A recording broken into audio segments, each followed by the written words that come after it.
One અને પર્યાવરણ રાજ્યમંત્રી મુકેશભાઈ પટેલ ઓલપાડ તાલુકાના દાંડી બીચ ખાતે ત્રિદિવસીય દાંડી સી ફૂડ ફેસ્ટિવલ 2025નો પ્રારંભ કરાવ્યો હતો।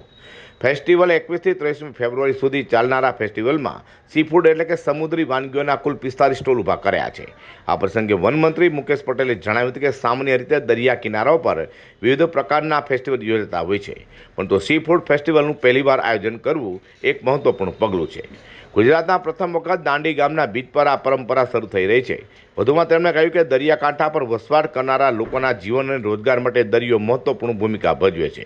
ક્લાઇમેટ ચેન્જને કારણે જે લોકો દરિયો ખેડવા એટલે કે ફિશિંગ માટે જઈ શકતા નથી, એમના માટે ગુજરાત સરકાર દ્વારા દરિયાકાંઠાના વિસ્તારોમાં ઝીંગાની ખેતી એટલે કે એક્વાકલ્ચર શરૂ કરવાની યોજના અમલમાં મૂકવામાં આવી છે, જેનાથી તેઓ પોતાનો સ્વતંત્ર વ્યવસાય શરૂ કરી શકે।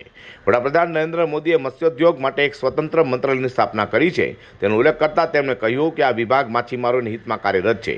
આ વર્ષે રજૂ થયેલા બજેટમાં પણ મત્સ્યોદ્યોગ માટે વિશેષ જોગવાઈ કરવામાં આવી છે, જેનાથી નાના માછીમારોની આર્થિક સામાજિક ઉન્નતિ થશે। મંત્રીએ વધુમાં કહ્યું હતું કે દાંડી ગામની બીચ ટૂંક સમયમાં સંપૂર્ણ રીતે વિકસિત થઈ પ્રવાસન માટે એક મહત્વપૂર્ણ સ્થળ બનશે, જેનાથી ગામના લોકો માટે રોજગારની નવી તકો સર્જાશે।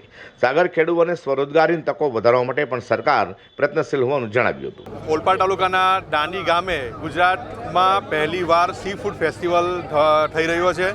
આ સી ફૂડ ફેસ્ટિવલ પાછળનું કારણ એ છે કે મુખ્ય ઉદ્દેશ્ય એ છે કે દાંડી ગામ જે ઓલપાડ તાલુકાનું છે, દાંડી ગામના દરિયા કિનારાનો વિકાસ થાય, અહીંયાના માછીમાર સમાજ મોટી સંખ્યામાં હોય છે, તે સમાજનો એક રોજગારી મળે અને આ સમાજ પણ ઇકોનોમિકલી આગળ આવે, તે હેતુ છે મુખ્ય ઉદ્દેશ્ય।